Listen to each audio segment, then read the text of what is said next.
Before Eddie Van Halen reinvented rock guitar, the number one rocker in a lot of our minds was Ted Nugent. And so I was kind of under the spell of Ted. And one of the first ones we would have learned back then would be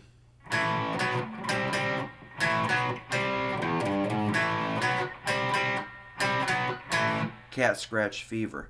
I was realizing that those little chords are kind of like this. Only it's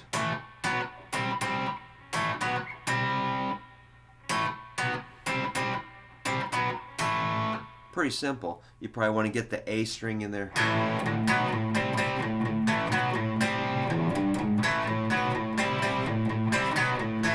That's pretty playable. Kind of bouncing off that A string. I got a little walk up.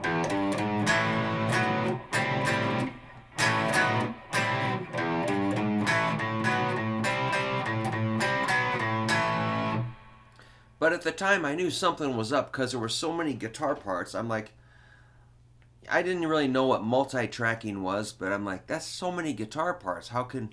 It's ridiculous. You could hear like the layers of guitars all blended together. Kind of cool, but it was kind of hard to replicate that. Another one we used to play was called Living in the Woods. It's like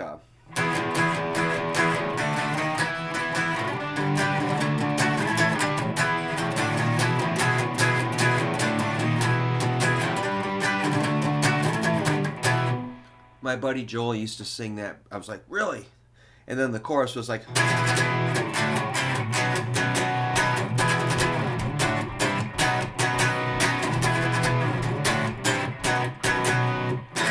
I can't remember what's next, but that's pretty good. I remember that much. Another one we used to rip off and cover and jam on was Hibernation. It's like a mega long instrumental. It starts with this like E note and then some feedback, you know. So I used to try to get that sound, only I had like a real clean Fender super reverb cranked on 10 with all the EQ on 10, you know, just trying to get it to howl. It would have been easier if I had a hollow body guitar or a fuzz pedal.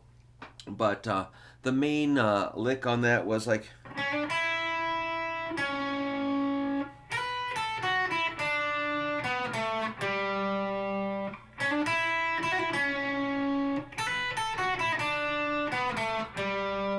So I played along with the record a lot and tried to mimic those licks. There was one lick that went like a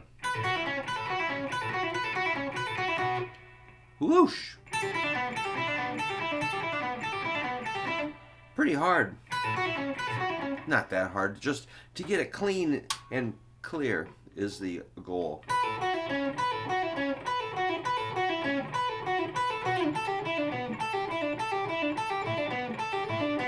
Yeah, the whole jam is like A to G. And it goes on and on. There was like, you know, of course you get up all the high stuff and everything. I don't remember every bit of it, but it was kind of fun. And then I didn't realize who the Amboy Dukes were, but later I really liked Amboy Dukes in Journey to the Center of the Mind, which is pretty tricky to play. There's like a C, and A, C. Then there's the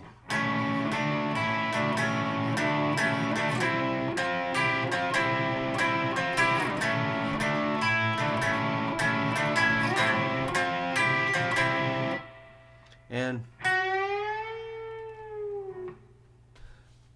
I forget. I don't want to be an idiot right now. Oh, one that, well, more than usual.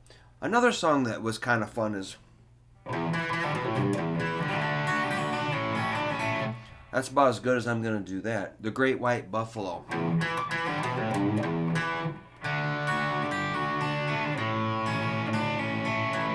Again, real simple, very catchy, but he played it clean, and you know his picking was impeccable, and Yeah, I remember reading that High Times magazine when I was in high school, an interview of him with Ted. I'm like, woo, Ted is the man. I'm reading it. And when he talked about crapping in his pants, going to the bathroom in his pants for a week before he went in to talk to the military guy when he was drafted or something. So he got out of Vietnam. I remember that reading that. He says he was just kidding, but I don't know. I read the article when I was a kid, and it seemed. Who knows? I guess I've been interviewed, and sometimes we'll make up something. So it's possible he was just telling a funny story, but I don't know.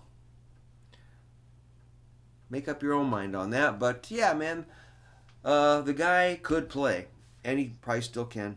And he wrote a few good songs. I really like "Journey to the Center of the Mind" and the idea of the Amboy Dukes. Pretty cool. Yeah, he was pretty impressive. I went to see him play. It was so loud and distorted, you couldn't really hear anything. It was just kind of a mess. But I think he came in swinging on a rope, wearing like some sort of a raccoon tail or something in a loincloth. Hey, man, I'm all for putting on a show, so I'll give him points for that and for being a good picker as far as like a social leader or anybody that you know, he's he's a complicated figure. Let's just leave it at that. But I won't take anything away from his picking and rock and roll, go for it kind of. I can separate his music from his personality somewhat, and that's kind of a good exercise to do. If you want to, it's up to you. But at a certain time, Ted Nugent's guitar playing was a real big deal. I'll leave it at that. Thank you. See ya.